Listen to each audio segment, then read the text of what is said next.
스데반 집사의 순교 이후에 예루살렘 교회에 큰 박해가 시작이 됩니다.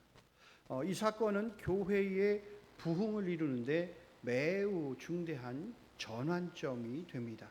우리가 1절 말씀을 보게 되면 그날에 예루살렘에 있는 교회에 큰 박해가 있었다라고 말씀하고 있죠. 자, 우리는 여기에서 한 가지 의문이 생겨요. 왜 하나님께서 예수님의 핏값으로 사신 그 교회가 박해받도록 허락하셨을까라는 의문이 생겨요. 또 다른 의문은 왜 예수님을 구주로 믿는 사람들이 박해로 인해서 이렇게 뿔뿔이 흩어져야만 했는가라는 의문이 생깁니다. 그러면 죽고 싶을 만큼 고통스러운 이 박해는 단지 불행한 사건이었을까라는 것도 우리는 다시 한번 생각해 보게 되죠. 이 말씀 속에서 그러나 우리에게 놀라운 진리의 말씀을 하나님께서는 알려주십니다. 하나님은 이 박해라는 도구를 통해 복음이 더 널리 퍼지게 하셨다는 사실이에요. 사람의 눈에는 고난이었고 실패처럼 보일 수 있었지만 하나님의 눈에는 그것이 역사의 전환점이었고 복음의 지경을 넓히는 도약의 발판이었다라는 겁니다. 예루살렘에만 머물러 있던 교회가 이 사건을 계기로 유대와 사마리아에까지 복음을 전하게 되었다. 이것이 결국에는 땅끝까지 이어지는 선교의 시작점이 되었다라는 겁니다. 이 시간 우리는 세 가지 중요한 교훈을 찾아서 말씀의 은혜를 좀 더 나눠보겠습니다. 첫 번째는 하나님은 고난을 통해 새로운 길을 열어가신다라는 거예요. 그러니까 예루살렘 교회는 성령 강림 사건 이후 큰 부흥을 경험하게 되었습니다. 말씀과 기도로 또 떡을 떼며 교제하는 예수 그리스도 안에서 하나 되는 공동체의 모습들을 보여줬어요. 서로의 필요를 따라 나누는 따뜻한 교회의 모습들을 보여주었다라는 겁니다. 그런데 하나님은 그 평안함 속에 머물러 있는 이 교회를 흩으셨다라는 거예요. 그 이유가 무엇이냐? 사도행전 1장 8절의 말씀. 오직 성령이 너희에게 임하시면 너희가 권능을 받고 예루살렘과 온 유대와 사마리아 땅끝까지 이르러 내 증인이 되리라. 이 말씀을 성취하시기 위함이었다라는 거예요. 하나님은 말씀을 우리에게 하시면 그 언약들에 대한 말씀에 대해서 반드시 성취해 가신다라는 거예요. 그 예루살렘에 머물러 있었던 그 모습들을 바라보시면서 이것으로는 땅끝까지 복음이 전해질 수 없다라고 판단하신 거예요. 그래서 하나님은 핍박이라는 이 수단을 통해서 이 편안함을 흔드시고 복음의 이 범위를 확장해 나가셨다는 겁니다. 오늘 우리의 삶에도 하나님은 때때로 이 편안함을 깨뜨리시고 익숙한 곳에서 우리를 밀어내신다는 거예요. 그 순간은요, 아파요. 하나님이 왜 이러시지? 움찔하기도 합니다. 그러나 두려워하거나 놀라지 마세요. 하나님 나라를 확장하기 위한 그것이 하나님의 뜻이고 또한 하나님의 인도하심이라는 것을 우리는 깨달아 알아야 한다는 겁니다.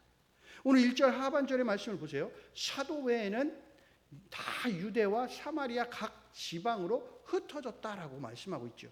그러니까 세상은 교회를 핍박하여 흩어지게 만들지만 하나님은 그 흩어짐을 이용해서 복음을 퍼뜨리신다라는 겁니다. 사람은 박해로 흩어짐을 하나의 손실로 봐요. 손해로 봅니다. 그러나 하나님은 이 흩어짐을 새 생명의 씨앗으로 보시고 계신다라는 거예요. 우리가 어디로 보내지든 거기서 복음이 뿌려지고 생명이 자라날 수 있다라는 겁니다. 우리의 예상과 전혀 다른 방식으로 하나님은 복음의 길을 여신다라는 거예요. 곧 하나님은 지금도 복음의 역사의 주관자로 일하고 계시다라는 증거라는 겁니다. 우리에게 환난과 박해가 찾아왔다라고 해서 하나님이 우리를 떠나실 것이 아니에요. 오히려 그 순간에도 하나님은 우리를 통해서 하나님 나라를 확장하고 아름답게 만들어 가실 준비를 하고 계신다라는 겁니다. 사랑하는 성도 여러분, 말씀을 통해서 고난의 순간이 어떻게 하나님의 계획 안에서 새로운 길이 되었는지를 우리에게 지금 보여주고 계시는 거예요. 예루살렘 교회는 핍박 속에서도 흩어졌지만 그 흩어짐은 복음 확장의 시작이었다라는 거예요. 우리의 삶에도 때로는 예상치 못한 어려움이 닥쳐올 수 있지만 그 속에서도 하나님은 여전히 일하고 계시다라는 겁니다. 지금 우리가 겪는 고난이 무엇이든 그 고난이 끝이 아니다. 새로운 시작이 되도록 하나님께 맡길 수 있어야 된다라는 겁니다. 고난 속에서도 하나님 나라를 만들어 가시기 위한 하나님의 일하심은 절대 멈추지 않는다라는 거예요. 하나님은 고난을 통해서 막힌 길을 여시고 죽을 것 같은 상황 속에서도 생명의 역사를 이루어 가시는 줄로 우리는 믿습니다. 두 번째는 복음은 결코 멈춰 있지 않는다라는 거예요. 반드시 흩어짐을 통해 확장되어 간다라는 겁니다. 오늘 본문 1절을 다시 봅니다. 사도회는 다 유대와 사마리아 각 지방에 흩어졌다라고 말씀하고 있죠. 그러니까 스데반의 순교 이후에 핍박이 막 일어나니까 성도들이 막 흩어지기 시작해요. 여러분, 이 흩어짐은 인간적으로 보면 위기였어요. 그러나 그들이 은신처를 찾아 떠나는 도망자로 보이기도 했어요. 하지만 하나님의 관점에서 이것이 복음 확장의 시작점이었다라는 겁니다. 여러분, 예수님께서 사도행전 1장 8절에서 약속하신 것처럼 예루살렘 교회가 흩어짐을 통해 드디어 사마리아 땅에까지 복음이 들어가게 되었다라는 거예요. 외부로부터 오는 박해나 핍박은 여러분 복음을 멈출 수가 없어요. 오히려 복음을 더 넓게 멀리 퍼지게 한다는 겁니다. 하나님은 흩어짐을 도구로 사용하셔서 닫혀있던 이 복음의 문을 열어주셨다라는 겁니다. 3절 말씀을 보게 되면 여러분, 사울이 교회를 잔멸하고 성도들을 옥에 넘기는 장면이 나와요. 이 잔멸이라는 것은 짓밟고 파괴하는 거예요. 완전하게 없애고자 하는 그런 하나의 단어예요. 그러니까 사울은 진심으로 교회를 없애고자 했다라는 겁니다. 그것이 하나님의 뜻이고 자기의 사명이라고 생각을 했어요, 사울은. 그러나 사울이 아무리 교회를 무너뜨리려고 공격해도 복음은 사울의 간절함보다 더 강력했다라는 겁니다.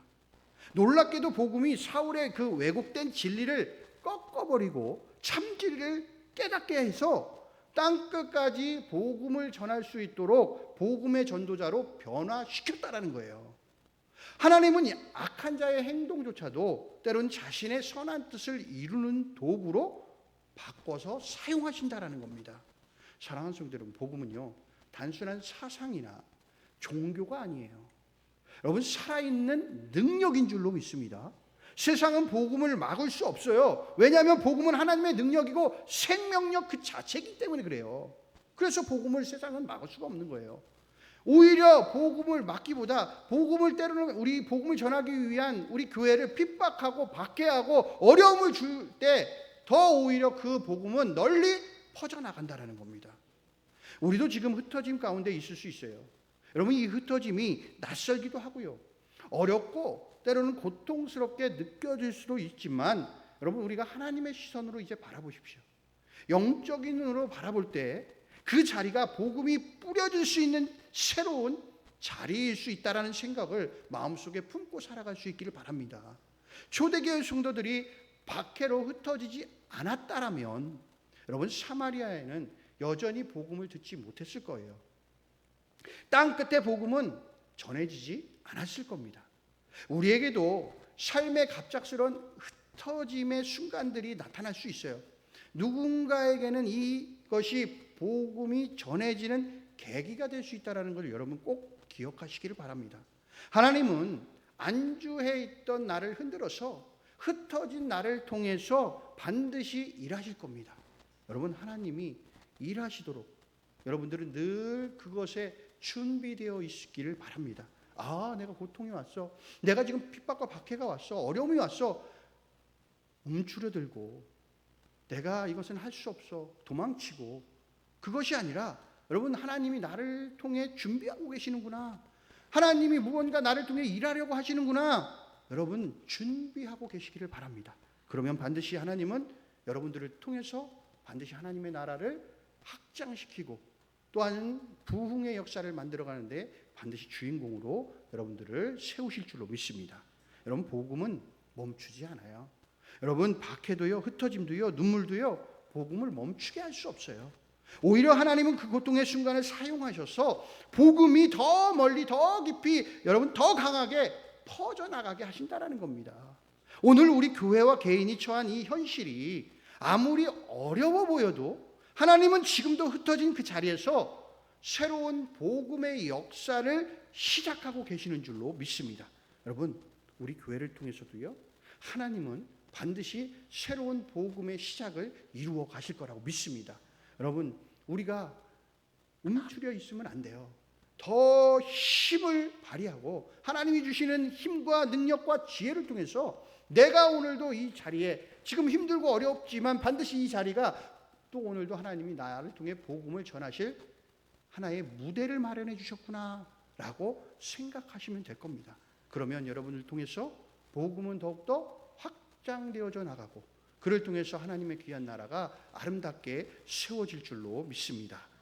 여러분, 세 번째는요, 우리의 위기 속에 반드시 하나님의 뜻이 거기에 숨겨져 있다는 겁니다. 우리가 겪는 위기 속에 숨겨진 하나님의 뜻을 발견할 수가 있어야 돼요. 위기는 새로운 순종의 방향으로 우리를 이끌어갑니다. 예루살렘 교회는 성령 강림 사건 이후에 급속도로 성장했어요. 하루에 몇 명씩? 3,000명씩, 5,000명씩 예수 그리스도를 믿는 그런 놀라운 부흥의 역사들이 나타나게 됐다는 거예요. 이렇게 급속도로 성장을 했어요. 오랫동안. 그런데 그 평안함에 그들이 머물러 있었다는 거예요. 어쩌면 예수님의 그 명령을 잊은 듯해요. 야, 너희들이 땅끝까지 복음을 전해야 해 라고 주님이 말씀하셨던 그 명령, 그들은 잊고 그 예루살렘이라는 그 안에, 테두리 안에서만 계속 주님을 바라보고 있었던 것 같아요. 평안함으로, 안락함으로, 어쩌면 자기들에게 그 위기가 찾아오지 않기를 원하는 마음으로 그 안에서만 예수님을 믿고 있었던 것 같아요. 그때 하나님은 이 위기, 박해를 통해서 방향 전환의 도구로 사용하고 계신다는 겁니다. 박해를 받은 성도들의 이 흩어짐, 여러분 두려움 때문일 수도 있어요. 그렇죠? 왜냐하면 예수님을 믿는 자들을 지금 박해한다는 것은 그들을 잡아오게 가두기도 하고 때로는 그들의 생명도 죽음으로 갈 수 있게 만들고 있다는 거예요. 그래서 그들은 두려움 때문에 지금 흩어지게 된 것 같아요. 그러나 그것은 결국 복음이 전파되는 계기가 되었다는 겁니다. 이것이 하나님의 숨겨진 비밀이고 또한 하나님의 뜻이라는 거예요. 이 순간 사람들은 두려움과 외로움 속에 있었지만 하나님은 복음의 씨앗을 퍼뜨리는 통로로 그들을 삼으셨다는 겁니다. 아멘. 여러분, 이거는요, 놀라운 하나님의 그 방법이에요. 우리가 사람들이 생각할 수 없었던, 누가 그것을 상상이나 했겠냐고요. 그들을 흩어지게 하셨던 그 하나님의 계획이 결국에는 복음을 땅끝까지 전하게 되는 하나님의 뜻이었다라는 것을 그들이 어떻게 알았겠냐고요. 그저 그들은 두려움 속에 있었고 그들은 살기 위해 열심히 도망쳤던 거고 은신처를 찾아 피했던 건데, 그것이 결국 복음이 전해지는 놀라운 통로가 되었다라는 것을 오늘 말씀을 통해 보여주고 있는 겁니다. 사랑하는 성도 여러분, 그럼 주위를 둘러보세요. 그리고 지금 내가 서 있는 자리를 좀 바라보세요. 위기의 자리, 고난의 자리일 수 있어요. 그러나 그 자리가 하나님이 계획하신 복음이 전해질 여러분들의 무대라고 생각하십시오. 하늘을 바라보십시오. 하나님은 여러분을 통해서 일하고 계시기를 지금도 기다리고 계시다는 겁니다. 우리는 지금 어떤 위기를 지나고 있습니까? 혹시 하나님이 침묵하시는 것 같고 모든 것이 무너진 것 같은 그러한 때를 살아가는 듯 할 수도 있어요. 그러나 주님은 우리에게 말씀하십니다. 위기 속에서도 하나님의 뜻은 살아있다. 고난 속에서도 하나님의 손은 일하고 있다. 눈물 속에서도 하나님의 계획은 여전히 진행 중에 있다라고 우리에게 말씀하고 계십니다. 예루살렘 교회가 박해 가운데 흩어졌을 때 그것은 끝이 아니라 여러분 시작이었어요. 여러분의 위기도 마찬가지입니다. 지금은 이해할 수 없을 수 있어요. 그러나 하나님은 그 상황을 통해 하나님의 귀한 뜻을 반드시 이루어 가실 줄로 믿습니다. 여러분 그 뜻에 사용되는 귀한 도구가 되시기를 간절히 소원합니다. 여러분 고난, 핍박, 박해, 어떤 위기가 찾아와도요, 여러분 두려워하지 마십시오. 능력의 하나님이 우리와 함께 하시는 줄로 믿습니다.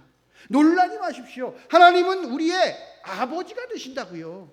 하나님은 우리를 반드시 굳세게 하실 줄로 믿습니다. 끝까지 우리를 도와주실 줄로 믿습니다. 능력의 그 의로운 오른손으로 우리를 붙들어 주실 줄로 믿습니다.